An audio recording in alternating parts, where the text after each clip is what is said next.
I think that there are, Iran should participate in our collective, concerns, and then, but implement them through the local means. That's how I approached it. So I wasn't really looking for Iranianness. Like the format of not having a winner. And see, in India, it is a big problem because, like many times the jurors have to select, we are also humans, and the jurors have to select somebody, and someone really, and for all of you would know, architecture is very subjective. Let's say there are 5 people who have done really good work, but we have to choose one winner. And in India, this winner concept is getting too much. And and very often some very wonderful young architects lose the chance of getting recognized. And so I really appreciate. I was kind of a bit confused. I was asking my team, okay, what I am selecting 5 people. So it is awesome to see competition idea. I think it's great. To me, also, this is like a final review, like architecture school final review session, more than a selection only jury. So just the conversation about the works is going to be really interesting for us. And I thought that what was common to the selection was some kind of care, the concept of care. Whether it was whether the project was involved some kind of social dimension as a care, or care for the environment because of the materials that were being used. Sometimes it could be care with the way you are putting a material together. If you have a project in the south of Iran, the climate is, inescapable. So of course, climate has to be a driver behind the project, much more so than if you were maybe, in the north of Iran. So this was what was, I think, ultimately running across the projects. I've not been to Iran. I am very fascinated, of course, by since he's such a wide variety of indeed, environments, very urban, very natural, very hot and very cold. And then there was sort of an importance on this idea of innovation or ambition, right? Or dreaming and looking sort of forward, or at least proposing, like having so I looked at intent, maybe similar to Burshid when you speak about care. It's like, what is is there a real intention behind the project? And then how well, especially in the build category, right, has this intent been translated in an actual project? I do think, there was a little conversation around sort of representation of the project itself. And I do think probably even subconsciously as professionals as well, but you do gravitate to, representations that are clear, where the intent is also clearly sort of explained and translated into the way in which it is presented to the jury. I think being a good editor and knowing when to, when one image says the same as the other is something to consider. The competition theme is courage. And I also feel like there are risks, but those risks, as a jury member, I feel like my job is to pick what I think is the most courageous and best quality design and sort of proposal. I was trying to really think about the theme in a sense that I wasn't looking for things that didn't get built, but maybe things that can never be built, so to say, meaning sort of categorically looking fantasies over, speculations. And so I think this protective covering, what I liked here is the complete fantasy of and sort of imagination of creating these bubbles as a protective cover. So it seemed like very dreamy, and also something very sensitive, because obviously working in this, say, historic significant site, it's like, what do you introduce? In terms of dealing with historical sites, it's always a challenge. How do you do it in a way that you don't take over And I don't know how they will ever be able to build something like this, obviously, but I like the idea of this transparent, translucent cloud-like structure that contrasts the existing site, but also creates both covering and space. So I think this was, to me, obviously the strategy in terms of creating this, dealing with what would be a kind of otherwise a suspended ceiling system, but creating this sort of beautiful lattice or this almost fabric-looking surface that mediates between that plenum space above and the space below was really nice. And I thought that both in terms of the way it was designed, drawn, and executed, it was really nice, clean, and quite elegant. I thought it was a very sensitive way of working with an existing building, because the existing building has a very clear structure of these, columns that are holding the roof. So the windows, exteriorize a space or a shed that was before very interiorized.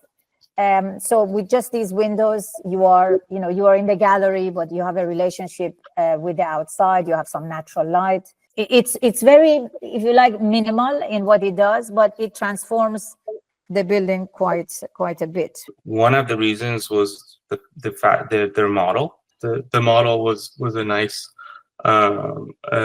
addition, but also the idea of dealing with the poche space here and kind of creating space within the poche space and creating connections between the inside and outside.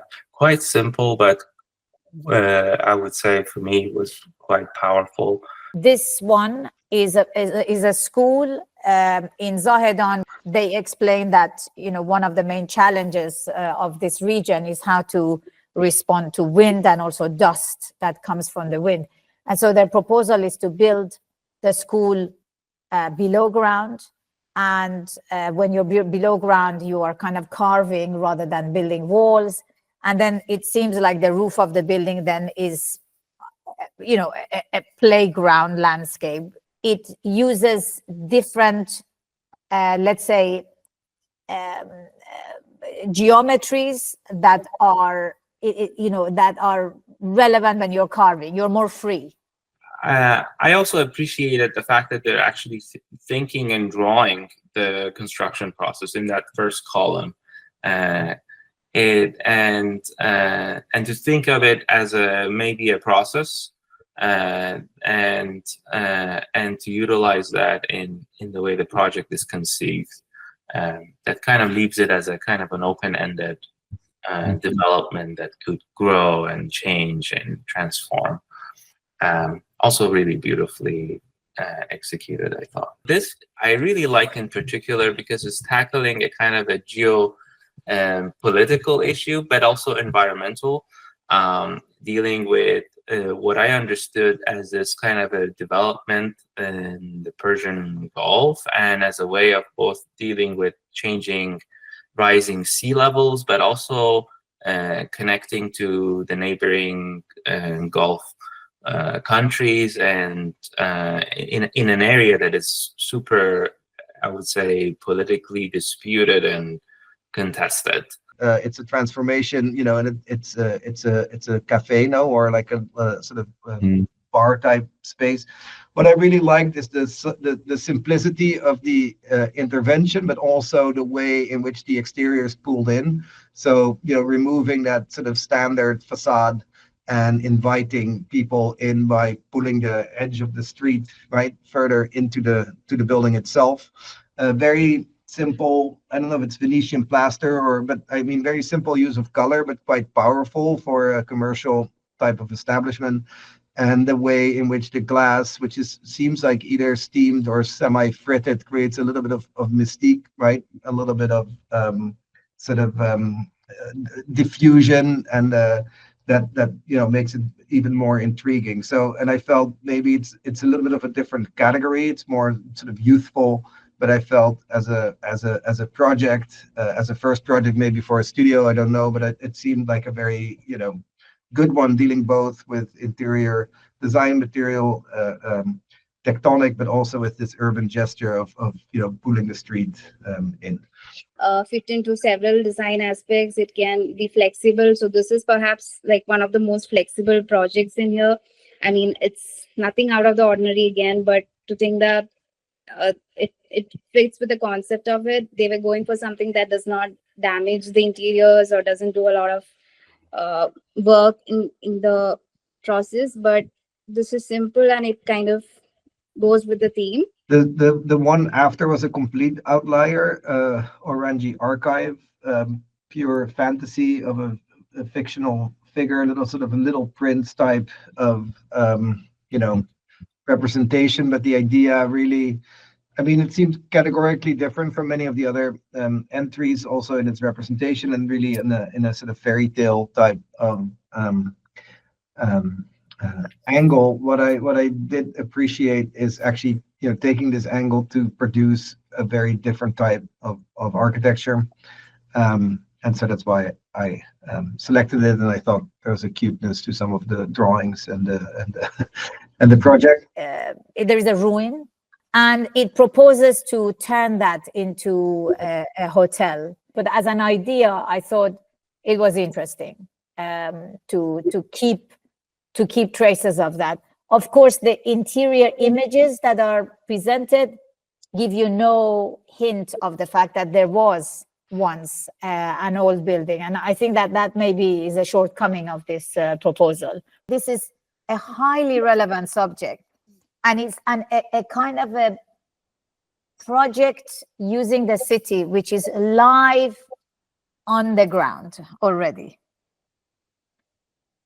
So in some ways, the person, drawing this is also adding its voice to the project which exists. I wouldn't say it's the unbuilt project. I think this is already built, if there is such a thing as and it's like there are temporary interventions that are happening and have already happened. So it's about giving your voice to it. There's value in terms of how design engages with the problem and provides a sort of a platform. I mean, this project is formally interesting. It is in a dense area, as the courtyard house historically is a kind of a form that gives you privacy, gives the outdoor space in a dense urban environment. And if that axle is kind of true, this project produces this kind of outdoor private space in the middle of a dense city. It as a kind of a form of oasis. Then all the rooms around can look onto this courtyard and benefit from air and view of the outside without any impact on their privacy. The color is very special. It seems it's like the way it's built. It's again, a lot of care has been taken into how it has been crafted or constructed. I was pretty much intrigued in the project in more of I would say, urban strategy, because the lot is kind of embedded within a larger block. They're really creating this new opening, new center, new space within an otherwise completely blocked off and opaque interior. I also like the way they're managing geometrically, formally, the spaces between the sort of the larger opening circle and the rectilinear spaces around. And I thought that the sort of built constructions and details are also really nicely executed. The way I understood it, it's not so much about the architectural project, but it is about sort of what is the role of the architect, also the female architect within Iran, and how to create dialogue and community outreach, and using say a sort of graphic novel, comic book style to explain some of these processes. So really thinking through how do you create participatory design processes and allow for voices that are maybe often unheard, of creating inclusive design processes that I felt was good to highlight this one.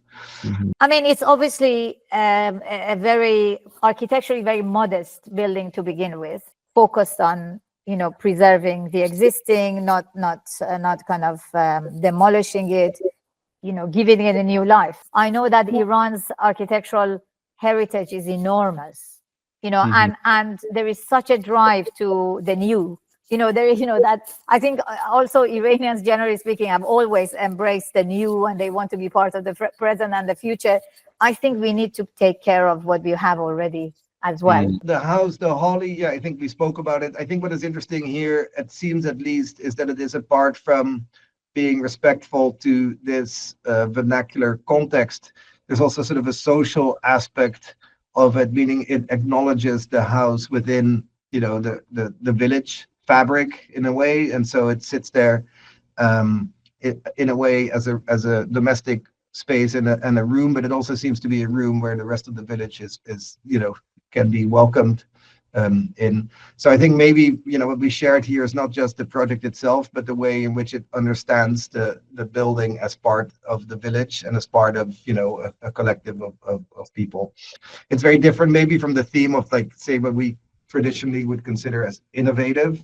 But I think it's a different type of innovation, and I think it's important to recognize that as well. I think that preserving what is valuable of the past and give it a kind of a new chapter, a new lease of life. We do inherit architecture, and rather than simply pulling it down, in this one it is about taking care of structures that already exist and repurposing it. This had definitely a kind of a relevance if we look at how architecture should be relevant now and for the future. Defining an interior space or an interiority within yet another interior. And of course, I thought the choice of brick and the way the interior is kind of designed and finished was nice. The way they treated that,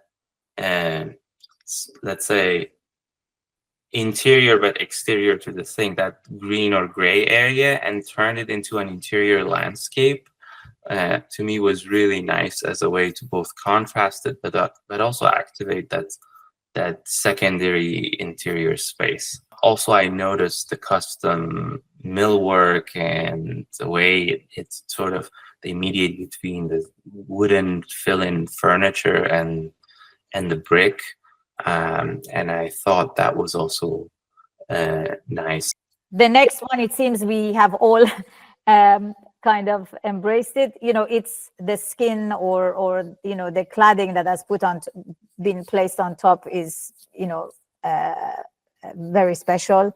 We could say this again is a way to deal with what exists and transform an existing building.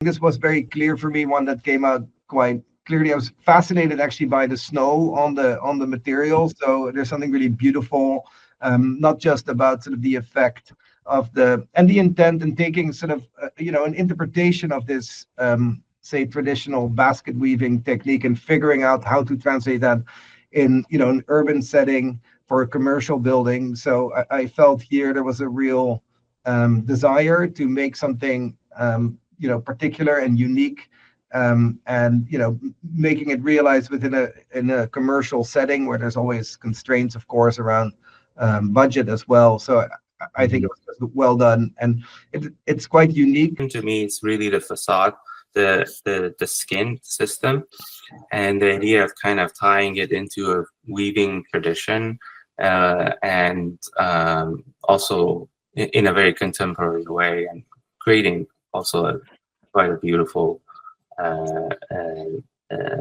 beautiful solution. It's also notable for me that this is a corner building, and that adds to the complexity of how they maneuver and turn that corner. And I thought that they did a really nice job in both turning the corner, but also in section dealing with setbacks and variations. Do I need to say something? It seems like everybody selected this. So this seems to be inside an agricultural land. I mean, if this was in Japan, you would call it a tea room. It's beautiful because it gives them cover, but they have, you know, view of the fields. You know, they're raised. I mean, I guess if you would have a lot of rain, you would be protected. It reminded me a little bit. It had echoes of Maria Tabassum's, you know, houses that are, you know, in Bangladesh, that are lifted off the ground to protect them from the rain. It's beautiful. I mean, this is indeed, and I think Farshid already mentioned sort of Japan, like it's sort of a pet architecture type project, like a Bow Wow-esque. I think this was very well represented, right? Also, I mean, it was really going, like, it's such a small project, but, you know, going sort of above and beyond in sort of drawing, in, you know, taking, doing photography in different conditions, different weathers, different, you know, times of the day. So I think it captures everybody's, all the juries. And maybe when you put a cow in an image, it's always good, and a child as well. So I guess those two things are, it's also creating like a bubble within a reality that often maybe doesn't have, you know, architecture, or doesn't have these places for reflection and retreat. It is a very modest, simple, and literally very tiny footprint. But it kind of does a kind of amazing thing, and I appreciated the kind of going against, again, the grain of galleries and housing and luxury projects into like really looking at this in a context of a rural, almost family setting, with animals and kids. And I thought it was really effective. Also, again, the simplicity of the way they actually set it up with the joint systems and stacking and all that. So this was, I would say, one of my actually favorites.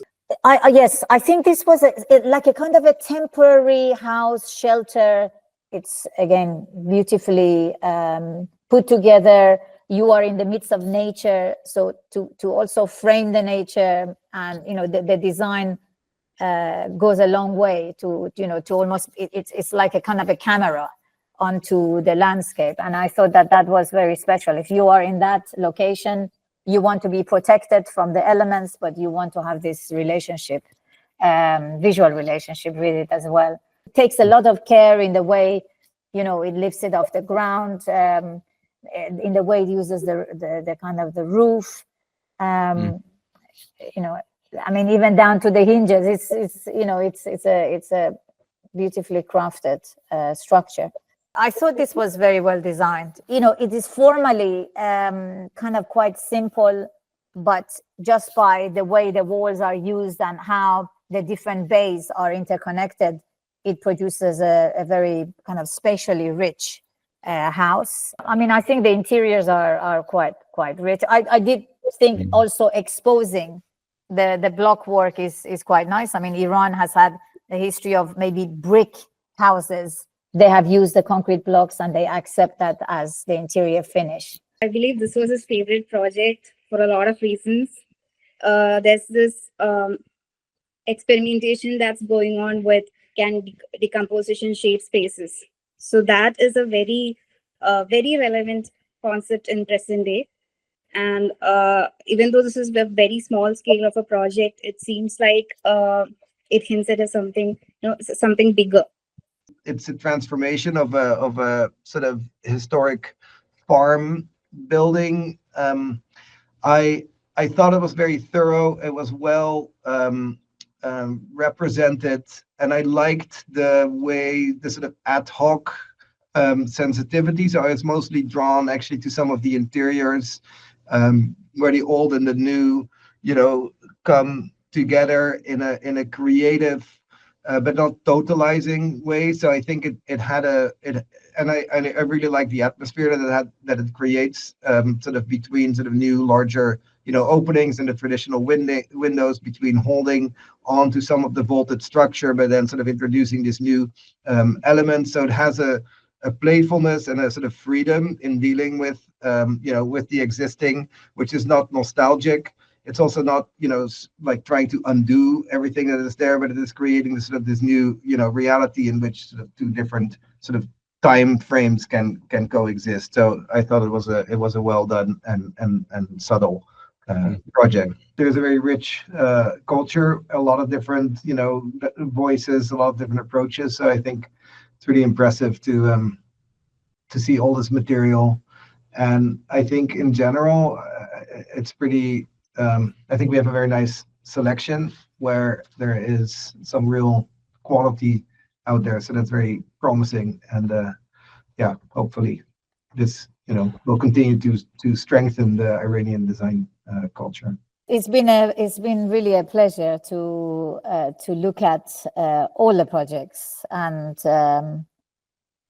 I've enjoyed the kind of the diversity of them, and I'm really happy to see that, all the projects that we've ended up looking at are trying to question the relevance of architecture, through different criteria. This I think is really important so that architecture remains relevant. I would really like to see in the future, collective housing. Given the population of Iran, given the fact that there are many big cities, I think that's really important. I mean, many typologies come and go in terms of whether they are urgent or not. For example, in the West, retail struggles, or when especially there's online shopping, or now since people work away from home, perhaps offices are also new office space is generally struggling in big cities. But housing, we need our home, and we need to question it all the time. So it would be good to have that as part of the typologies one looks at. A really nice wide selection of, I think, projects across the board, and I'm happy to see different approaches towards architecture and urbanism, concerns about climate, social issues, political issues, materiality, construction techniques. So, and I feel like the final selection reflects that spectrum.